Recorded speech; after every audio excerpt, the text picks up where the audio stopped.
Hello everybody, here's a couple of quick Zoom tips for graduation.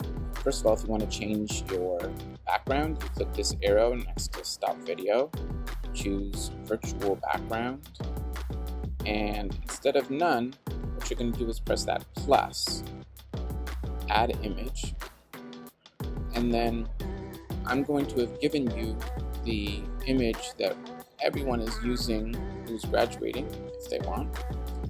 And you double click on it,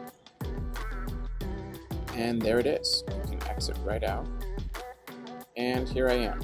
Not perfect, but pretty cool. Got my little graduation cap on there.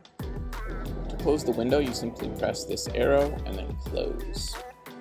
If you want to react to something that's just making you happy, you can just click here at the reaction button. Click bravo. You're going to want to stay on mute unless you're asked to go off of mute. And in order to do that, you simply press that and it will have a little slash through it that tells you you're on mute. Please try to stay on video. We want to see your face. This is a special moment. Let your face shine. See you there.